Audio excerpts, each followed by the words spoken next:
ce soit sur YouTube ou sur Instagram, je crois que c'est la question qu'on m'a le plus posée. On m'a le plus demandé qu'est-ce que tu fais à tes cheveux, quelle est ta routine, quels sont les produits que tu utilises, que ce soit en soins in ou out. Du coup, dans cette vidéo, je vais te répondre à toutes les questions à propos de mes cheveux. Je vais te montrer tous les produits que j'utilise, la routine que j'ai mis en place, les compléments alimentaires que je prends et je vais aussi répondre aux questions existentielles. Est-ce qu'il faut mettre un prix exorbitant dans des produits capillaires ou bien est-ce que ça prend du temps d'entretenir mes cheveux? Déjà, il faut savoir quelque chose, c'est que je suis persuadée que tout part de l'intérieur. Spoiler alert, je vais en décevoir ou en rassurer quelques-unes. En décevoir dans le sens où je vais te dire qu'il n'y a pas de produit miracle qui existe. Et je ne vais pas te dire qu'il faut que tu achètes absolument ce produit et tadam, tu vas avoir une chevelure de dingue. Du moins, moi, c'est pas comme ça que ça fonctionne. Alors, pour répondre à la question, est-ce qu'il faut dépenser une fortune dans des produits capillaires? De mon expérience, non. Je vais être tout à fait honnête avec toi, j'utilise personnellement des produits qu'on retrouve au supermarché. En ce moment, j'utilise ceux de la marque Garnier, donc des produits totalement accessibles qui sont à moins de 5 €. Je te reparlerai un peu plus tard exactement de quel produit c'est. Tu vas voir, c'est rien d'extraordinaire. Je ne dis pas non plus que c'est la chose à faire puisque je sais qu'il y a de très bons produits qui existent comme de la marque Davines ou Christophe Robin qui sont un peu onéreux mais qui sont excellents. Pour autant, moi, c'est pas ce que j'utilise et c'est pas là où j'ai envie de mettre mon argent. En fait, il y a d'autres choses dans lesquelles j'ai pas de souci de mettre mon argent et c'est justement ce dont je vais te parler dans cette vidéo. Pour moi, dans la santé des cheveux et de la peau, et là on va vraiment se concentrer que sur les cheveux, il y a deux facteurs à prendre en compte, le in et le out. Je m'explique. Le in, c'est tout ce que tu vas absorber par ta bouche et qui va venir nourrir les cellules de ton corps. Le out, quant à lui, c'est tout ce que tu vas appliquer directement sur tes cheveux et qui va être absorbé à l'extérieur de ton corps, donc via tes cheveux directement. Et là, on ne va pas sans l'autre. Pour avoir des cheveux en bonne santé, il va autant falloir prendre soin de tes cheveux de manière in que out. Du coup, dans tout ce qui est in, on va retrouver l'alimentation, les compléments alimentaires, et l'hydratation. Dans tout ce qui est out, on va retrouver les shampoings, les sérums, les brosses à cheveux, se couper les cheveux et aussi l'hydratation. Si on commence par tout ce qui est in, mes conseils vont être assez simples et s'appliquent aussi pour toute ta santé en général. Et mon premier conseil est donc d'avoir une alimentation saine et équilibrée. Pourquoi? Tout simplement parce que tes cheveux, pour pouvoir pousser et grandir sainement, ont besoin de bons nutriments. Si tu donnes à ton corps que des aliments pauvres en nutriments, tu ne seras pas en mesure de nourrir sainement toutes les cellules de ton corps et donc de les faire grandir en bonne santé. Ça peut paraître simple pour certains, mais pour d'autres, pas forcément. Et quand je parle d'une alimentation saine et équilibrée, je parle donc d'une alimentation pauvre en gras saturés et en sucre raffiné. Et bien sûr, un bon équilibre entre le bon gras, les protéines, les fibres et une alimentation diversifiée également. À savoir que le gras, contrario au sucre, est vraiment essentiel à notre organisme. Donc, il faut bien sûr en consommer, mais pas n'importe lequel. Le gras qu'on retrouve dans les viandes, par exemple, ou les avocats, ou les noix, sont vraiment des gras essentiels pour notre corps. Par contre, tout ce qui est frit, ça, on oublie. Ou du moins, on laisse pour les occasions, ou le week-end, ou si tu fais, que je suggère, la méthode du 80-20. Et tu vas voir à quel point le gras est essentiel à notre corps parce que dans mes conseils, on va s'en supplémenter. Et donc de même pour le sucre, c'est pas nécessaire pour le corps, mais bon, on sait tous très bien que c'est bon, ça fait plaisir, donc on en consomme, mais modérément. Et je vous vois venir, de même pour les fruits. Certes, c'est naturel et produit par la nature, c'est pas mauvais, parce que c'est riche aussi en fibres et en vitamines, donc c'est une très bonne chose, mais c'est aussi très riche en sucre, donc on n'en consomme pas de manière excessive. Ça, c'était pour la partie alimentation. Maintenant, venons-en à la partie hydratation. Ici, on ne va pas venir épiloguer pendant 1000 ans parce qu'on sait tous très bien à quel point s'hydrater est important. Boire entre 1,5 litre, 2 litres, même 3 litres d'eau par jour est essentiel.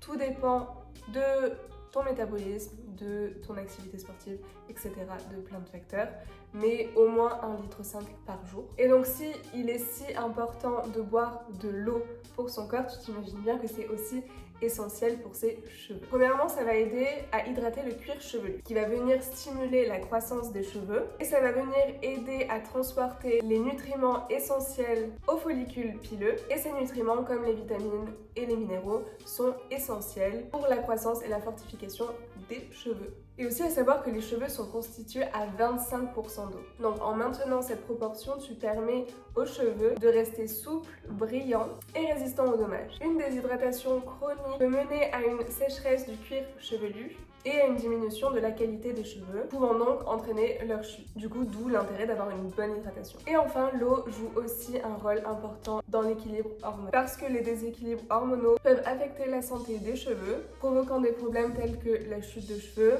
ou la production excessive de sébum. Donc je crois que maintenant c'est assez clair, bois de l'eau. Quoi qu'il. Ensuite, passons aux compléments alimentaires que je prends quotidiennement qui aident à la croissance de mes cheveux, à leur bonne santé et à être fort et ne pas casser. Dans les 5 compléments alimentaires que je prends quotidiennement, on retrouve le zinc, l'huile de foie de morue, le collagène, l'acide hyaluronique et la vitamine C. Le zinc, lui, favorise la croissance des cheveux et la réparation des tissus capillaires. Il équilibre la production de sébum, prévenant l'obstruction de follicules, maintient le bon fonctionnement des glandes sébacées et aide à prévenir la chute de cheveux. Le collagène, lui, améliore l'élasticité et la force des cheveux, hydrate le cuir chevelu, protège contre les dommages environnementaux et fournit des acides aminés pour la kératine. L'acide hyaluronique retient l'humidité, prévient la casse, rend les cheveux plus doux et lisses, hydrate et réduit la sécheresse du cuir chevelu, soutient la santé des follicules. À savoir que pour le collagène et l'acide hyaluronique, j'utilise la marque Takeoff avec qui je suis en partenariat. Donc si tu veux toi aussi t'en procurer, tu as un code de moins 10% avec le code Océane10. C'est une marque française et la fondatrice Estelle est adorable, donc n'hésite pas de te procurer chez elle. La vitamine C, elle, est essentielle à la synthèse du collagène. Elle protège contre les dommages oxydatifs, elle améliore l'absorption du fer et elle prévient la casse et répare les cheveux endommagés. L'huile de morue que je n'ai plus en ce moment, du coup j'utilise simplement de l'oméga 3 qui fait très bien l'affaire aussi, mais l'huile de foie de morue c'est vraiment mon chouchou. Il nourrit et améliore la brillance des cheveux grâce aux oméga 3 justement. Et riche en vitamine D, il soutient la santé des follicules pileux et réduit la chute des cheveux. Et aussi, une fois par an, je fais une cure Luxeol qui n'est pas sponsorisée, j'ai vraiment acheté ce produit. Et là, on le retrouve sous forme de gouttes, en mode de pipette comme ça, mais aussi on peut les retrouver sous forme de gummies ou de gélules. Et j'ai vraiment eu l'impression que ça m'aide sur la pousse de mes cheveux. Après, ça peut être aussi avec tous les produits que j'utilise en même temps qui font que j'ai remarqué un vrai résultat, mais je continue à la faire une fois par an. Et donc voici tous les compléments alimentaires qui m'ont aidé à réparer mes cheveux et à les faire grandir de manière souple et en bonne santé depuis ces 2 dernières années, je dirais. Donc ça, c'était mes 3 piliers in pour la santé de mes cheveux. Passons maintenant aux éléments out qui vont venir prendre soin de tes cheveux au quotidien. Tout d'abord, ça peut paraître évident, mais bien sûr, je n'ai jamais touché à la couleur de mes cheveux, je n'ai jamais fait de couleur, de balayage, de quoi que ce soit. Je ne vais même jamais chez le coiffeur. Je pense que la dernière fois que je suis allée chez le coiffeur, c'était il y a plus de 2 ans, tellement je ne m'en rappelle pas. Mais forcément, faire des couleurs, toucher à ses cheveux, ça les abîme. Donc, premier conseil que je dirais, c'est de ne pas toucher à ses cheveux et juste les aimer comme ils sont. Ensuite, je disais plus tôt dans la vidéo, les produits que j'utilise sont relativement simples. C'est des produits que j'achète en supermarché. Et ça fait maintenant plusieurs années que j'utilise celui à la camomille de chez Garnier. Je suis blonde, j'ai tendance à perdre un peu mon blond en vieillissant et aussi selon s'il y a du soleil ou non. L'été, je suis forcément beaucoup plus blonde que l'hiver, mais pour autant, j'ai envie de garder mon blond. C'est la raison pour laquelle j'utilise des produits à la camomille et je trouve que ceux de Garnier sont très bien. Seulement, la camomille est connue aussi pour assécher les cheveux, donc j'ai une petite astuce pour éviter qu'ils soient trop asséchés. Pour ça, j'utilise de l'huile d'argan. Je viens laisser poser sur mes points. Clairement, c'est une huile que j'ai achetée dans mon supermarché, rien d'extraordinaire. Elle fonctionne très bien. Ça fait déjà un moment que je l'ai et j'ai même pas utilisé la moitié tellement elle est riche pour mes cheveux. Ce que je viens faire, c'est une fois par semaine, je viens en poser sur les longueurs, à peu près tout ça là où c'est un peu sec. Le plus longtemps, le mieux. Donc des fois, il m'arrive d'aller courir. Et juste avant d'aller courir, je viens mettre cette huile. Comme ça laisse poser pendant tout mon run. Et une fois que je rentre de mon run, je me lave les cheveux Et voilà. Et je trouve que c'est assez fou la différence parce qu'après j'ai vraiment les cheveux ultra doux, donc j'adore. Et même des fois il m'arrive que j'ai pas le temps, j'ai totalement oublié, je suis sur le point de prendre ma douche. Je le mets quand même, ça pose 2 minutes, mais c'est mieux que rien. Du coup, mon deuxième conseil est de bien entendu, c'est essayer de se laver les cheveux le moins possible. Donc personnellement, je me lave les cheveux 2 fois par semaine. Si vous arrivez à le faire seulement une fois, c'est vraiment le top. Mais étant donné que je vais à la salle, c'est vraiment impossible pour moi de me laver moins de 2 fois par semaine. Quelque chose que j'ai intégré aussi à ma routine que récemment, et j'aurais dû le faire depuis bien longtemps, d'utiliser un spray anti-chaleur. À chaque fois que tu te sèches les cheveux, que tu te lisses ou que tu utilises un fer, de mettre ce spray, protéger le plus possible les cheveux. C'est quelque chose que je faisais pas alors que je me sèche les cheveux du coup 2 fois par semaine après me les être lavés. Et d'ailleurs je me les sèche toujours parce que j'ai l'impression, si je les laisse sécher naturellement, qu'ils vont graisser plus rapidement au niveau des racines.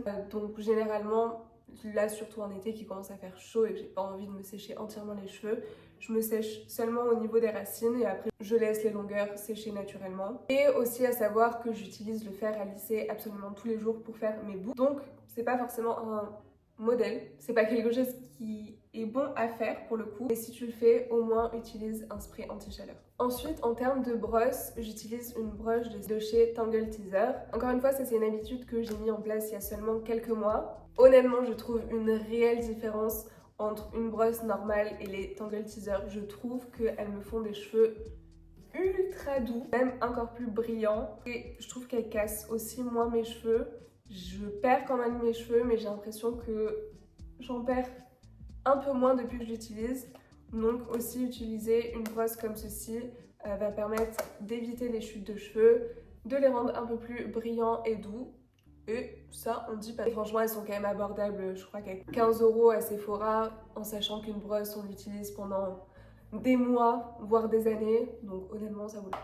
Et un dernier conseil aussi que je voulais dire, c'était du coup d'éviter le plus possible les shampoings secs. J'en utilise aussi de temps en temps, vraiment cas extrême où je peux pas me laver les cheveux, mais j'ai envie d'avoir quand même des cheveux pas trop gras. J'ai toujours un shampoing sec dans mon placard, mais bien sûr j'évite de l'utiliser parce que forcément c'est pas ce qu'il y a de mieux non plus pour la bonne santé des cheveux. De toute façon, tout ce qui est produit un peu chimique comme ça, on essaye d'éviter au max, d'utiliser le plus possible des produits naturels. Et d'ailleurs, j'avais pas pensé à ce tips, mais j'y pense maintenant. Si vous faites des plaquages pour les cheveux, que vous faites des queues de cheval, moi ça arrive pas trop souvent, je fais pas ça, mais des fois ça peut arriver quand je vais courir justement et j'ai envie que les cheveux tiennent bien.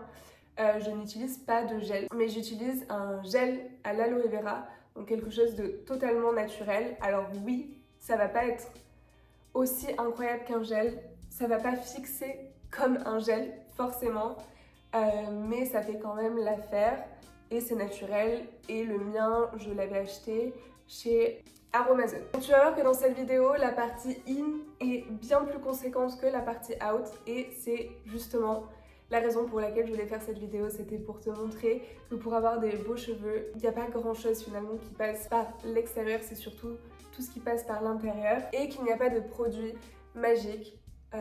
Selon moi, c'est vraiment d'avoir un style de vie, un mode de vie, une alimentation saine. Je pourrais même ajouter aussi de dormir sur des thés d'oreiller en soie. Je ne le fais pas, j'en ai une, mais je l'utilise pas. Ce qui est encore mieux, je pourrais parler des élastiques aussi, de certains élastiques qui évitent de casser les cheveux, mais c'est pas quelque chose non plus que j'utilise. Donc je vais pas te mentir et dire que je fais ça parce que non. Mais je sais que c'est des conseils qui peuvent être applicables et qui je pense se vaut vraiment. Mais moi j'essaye vraiment de miser le plus possible sur l'intérieur, les compléments alimentaires que je prends, l'alimentation. Et prendre soin de mon corps parce que je sais qu'en prenant soin de mon corps, ça va aussi se voir à l'extérieur, que ce soit intérieur, extérieur. Donc voilà, c'était ma routine cheveux, tant demandée. J'espère que ça a pu vous aider, ça a pu vous éclairer. Et n'oublie pas de me suivre sur les réseaux sociaux, donc sur Instagram, à l'arobase qui s'affiche ici. Je vous remercie d'avoir regardé cette vidéo jusqu'au bout et je vous dis à la semaine prochaine pour une nouvelle vidéo. Ciao ciao!